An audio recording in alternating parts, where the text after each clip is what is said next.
Saquon Barkley to the Eagles. The Eagles of all teams. If he just stayed out of the NFC East, I'd wish him well. But because it's the Eagles of all teams, can I possibly wish him well? Hell no. No. I actually don't blame the Giants for not wanting to pay Saquon the money he wanted. The modern NFL is a lot more pass heavy than in the past. Saquon's been injured a lot. He's only had 2 fully healthy seasons in his 6 years in the NFL, and he's not the same player he was back in 2018 when he looked like a second coming of Barry Sanders because of all his injuries, and he's 27, which for a running back isn't very young. Because he signed with the Eagles, I'll never root for Saquon Barkley again. He's Benedict Barkley to me from now on. But is the sky falling for the Giants because he's gone? Absolutely not. The Giants have too many holes to be able to invest that heavily in a running back, no matter how good the running back is. The quarterback situation, the offensive line, and not having a number 1 receiver are far bigger concerns than having a star running back. The Giants brought in Devin Singletary to replace Saquon, and while he isn't nearly as good as Saquon, at least he's cheaper and he's not bad. The Giants also made a great move to upgrade their pass rush by bringing in Brian Burns, and good moves to upgrade the offensive line, which has been abysmal for way too long. Having a strong running game still matters, but who you have running the ball has become significantly less important over the years. Did the Chiefs have a star running back in any of their Super Bowl winning teams led by Patrick Mahomes? No. They won all of those Super Bowls after moving on from Kareem Hunt. Another question to ask. Saquon was a Giant for 6 years, and when healthy, he was by far their best offensive player. However, how many times did the Giants even make the playoffs in those 6 years? Yeah, just once. Saquon being gone doesn't really bother me, and I expected him to be gone anyways. Not because I didn't like him, actually I loved him. Is he replaceable though? Absolutely. Any running back is replaceable today, and it's no fault of their own, it's just the reality of the modern NFL. The only thing that does bother me is who he signed with.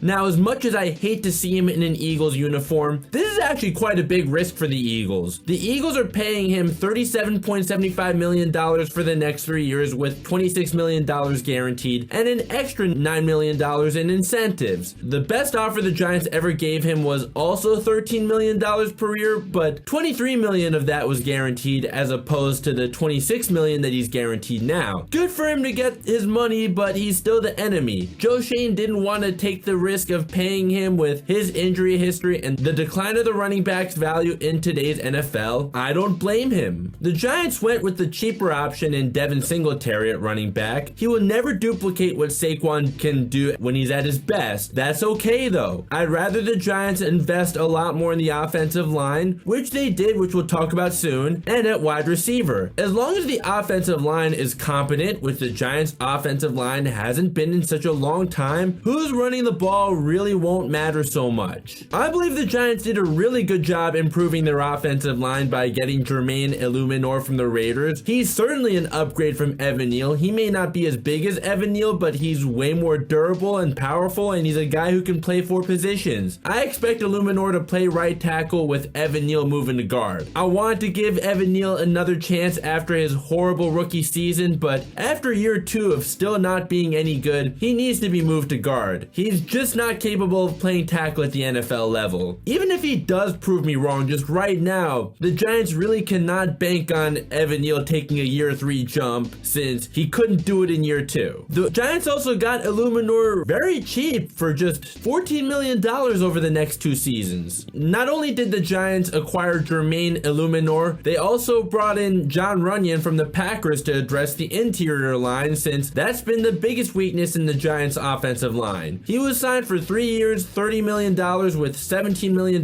guaranteed. While he's not a very good run blocker, he does have upside as a pass blocker, as he only gave up 2 sacks last year while starting all 17 games. Worst case scenario, he's good for depth. If he doesn't pan out, at least by next year, his dead cap hit will only be $2 million.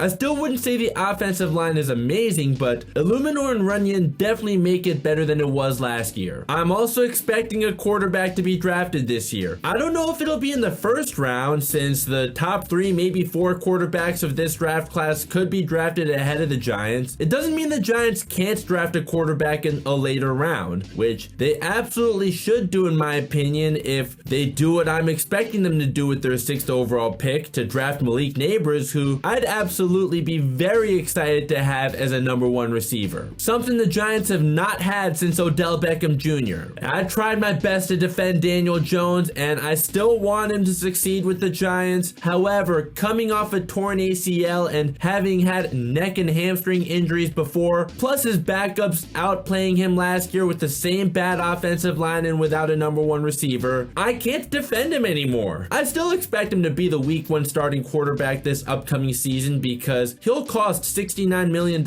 in dead cap money if the Giants cut ties with him now. His future with this team though, honestly, I only expect him to be a bridge quarterback now. Maybe next year or the year after they'll end up taking the dead cap hit with him, but just no way this year. It'll be way too much if they do it now. Now for the great move that the Giants made to upgrade their pass rush. This is where the Giants get an A+.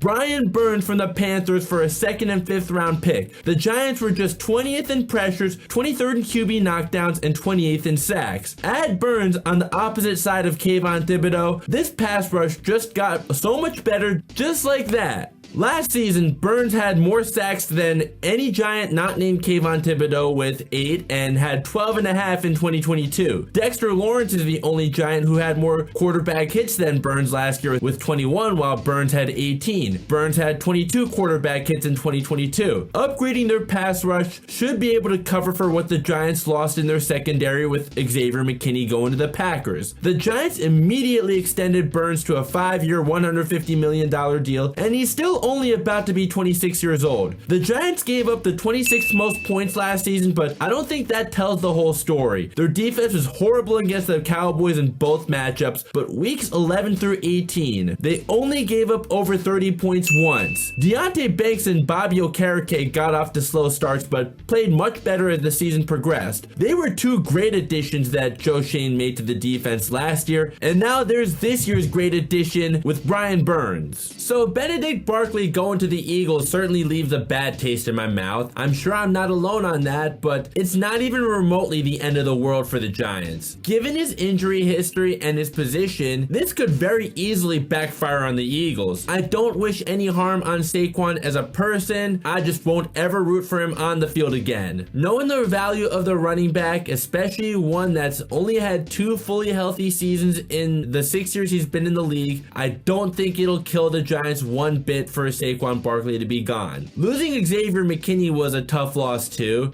At least the offensive line is better and the pass rush is a lot better than it was last year. We still have the draft ahead of us, and this draft is really important for Joe Schoen. That's where I'll wrap this up. What do you guys think? Please let me know down in the comments. I'd love to have a discussion with you. If you enjoyed this video, a like would be much appreciated and would be really helpful for the content to grow. Please consider subscribing and turning on notifications so you never miss another video. If you do, welcome to the team. If you're already subscribed, thank you so much as always. Links to my social media are down below in the description if you want to see more immediate reactions to things going on in the sports world. If you'd like to see my most recent video and the one that YouTube recommends, both are up above. Thank you so much for watching. I'll see you next time. Go Giants!